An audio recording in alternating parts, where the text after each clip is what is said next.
आतंकियों को कितनी संख्या में मारा जा रहा है और हर साल आतंकी बन कितने रहे हैं। शायद इसी के बीच कहीं वो लकीर है जो ये बताएगी कि कश्मीर में सामान्य जिंदगी कब लौट सकती है।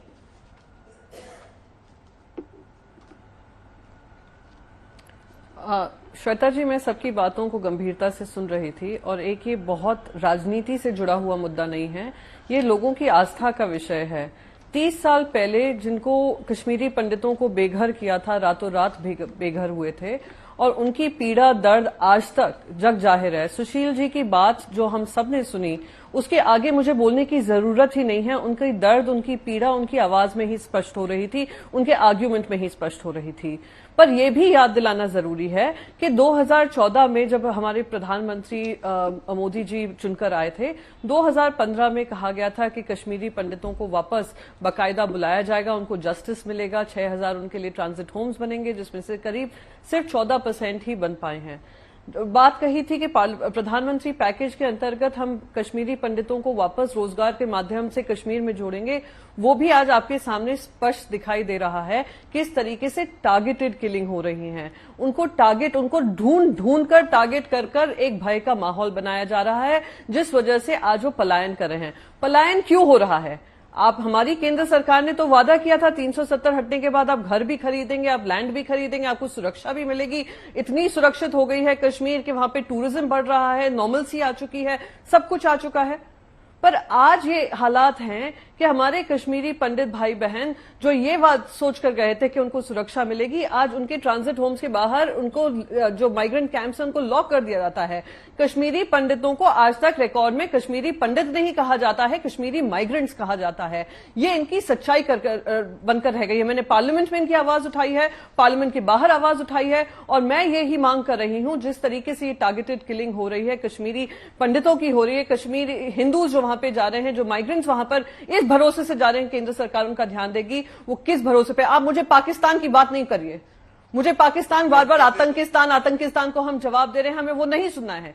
क्या हमारे नॉर्मलसी के पीछे हमारे कश्मीरी पंडितों की कितनी हत्या होगी, तब जाकर हमारे माननीय प्रधानमंत्री और माननीय गृह मंत्री इस पे कार्रवाई करेंगे? ये मैं उनसे बस मानना चाहती हूं, मांग रही हूं और उम्मीद करती हूं कि आज जो मीटिंग हुई है उसके बाद ये स्पष्ट रूप से बाहर सामने निकलेगा। But are Kashmiri Pandits can not become cannon fodder to bring normalcy in Kashmir.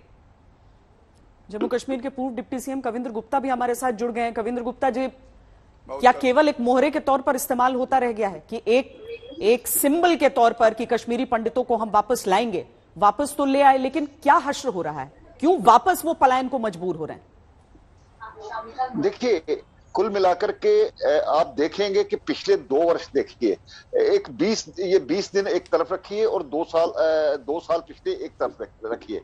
क्या वहां पर कश्मीर में पत्थरबाजी बंद हुई या नहीं हुई? नंबर 1। नंबर, क्या पाकिस्तान प्रस्त लोगों की जुबान बंद हुई या नहीं हुई? हुर्रियत जैसे लोगों का जो पाकिस्तान का शरेआम झंडा चलाते थे, आज वहां पर झंडा नहीं चढ़ता।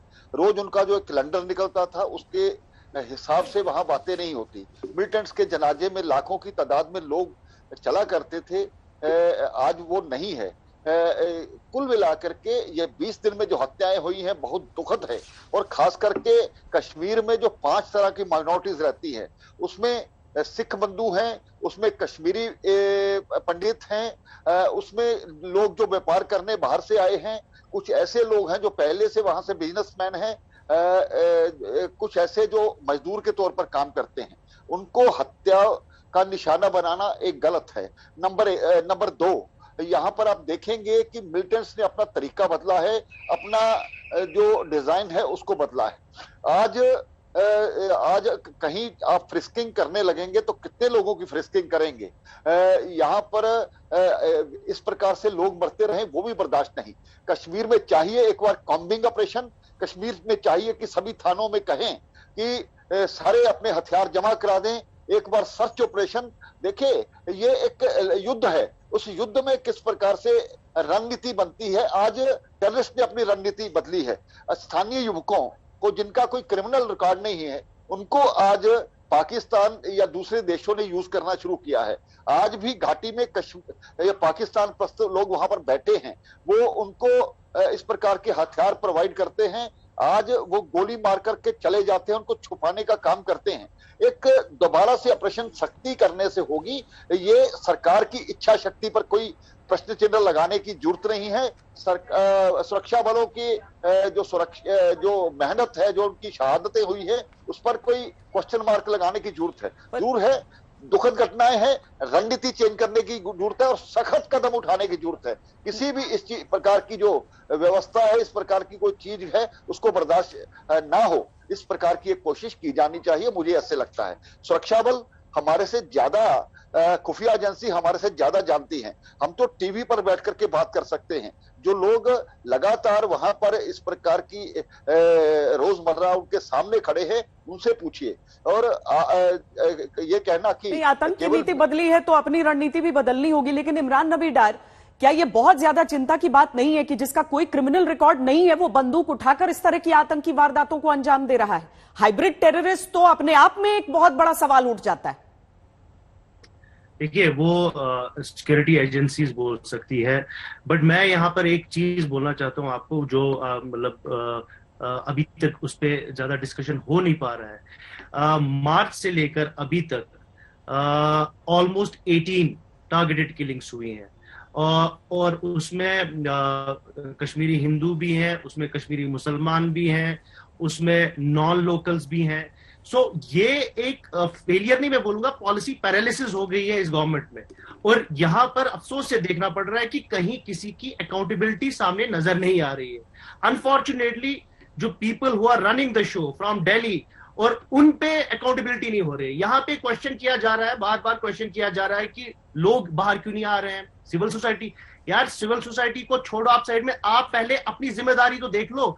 You can not blame people for the killings that are happening. People are dying, ordinary people are dying, जिसमें कश्मीरी हिंदू है, जिसमें कश्मीरी मुसलमान है, पुलिस वाले हैं। तो इसमें ये पूरा फेलियर है एडमिनिस्ट्रेशन का। और यहां पर गोल पोस्ट चेंज करने से कोई मसला हल नहीं होगा।